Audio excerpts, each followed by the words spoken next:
দুর্নীতি হয়ে জানাজা হবে না, চুরি করে খায় তার জানাজা হবে না, তবু জোর করে আমরা জানাজা দেই।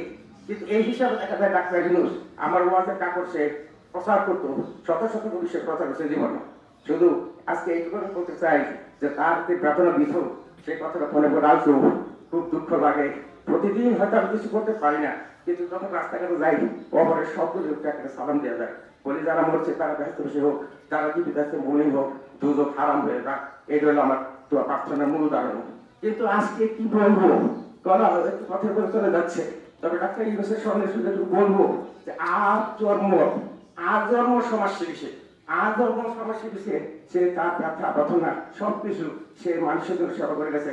অনেকে বিজি দিত না, ওষুধ ফ্রি দিত, যা কিছু করতো সে মানুষের সেবার জন্য করতো।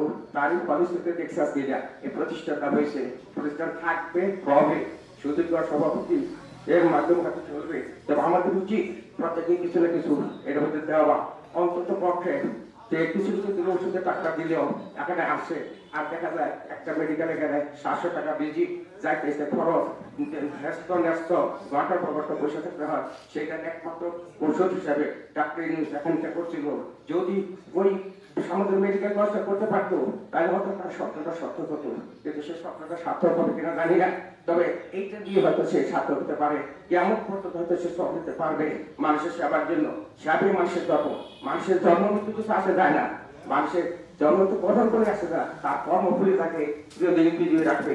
আজকে আর বেশি বলবো না, সবাই পরিচিত বলে গেছে মনে রাখে, তাই আর কিছু বললাম না। সবাইকে দোয়া করলাম, সবাই মুমিন হোক, সবাই মুমিন হোক, সবাই মুমিন হোক। আমিন। আসসালামু আলাইকুম ওয়া রাহমাতুল্লাহি ওয়া বারাকাতুহু।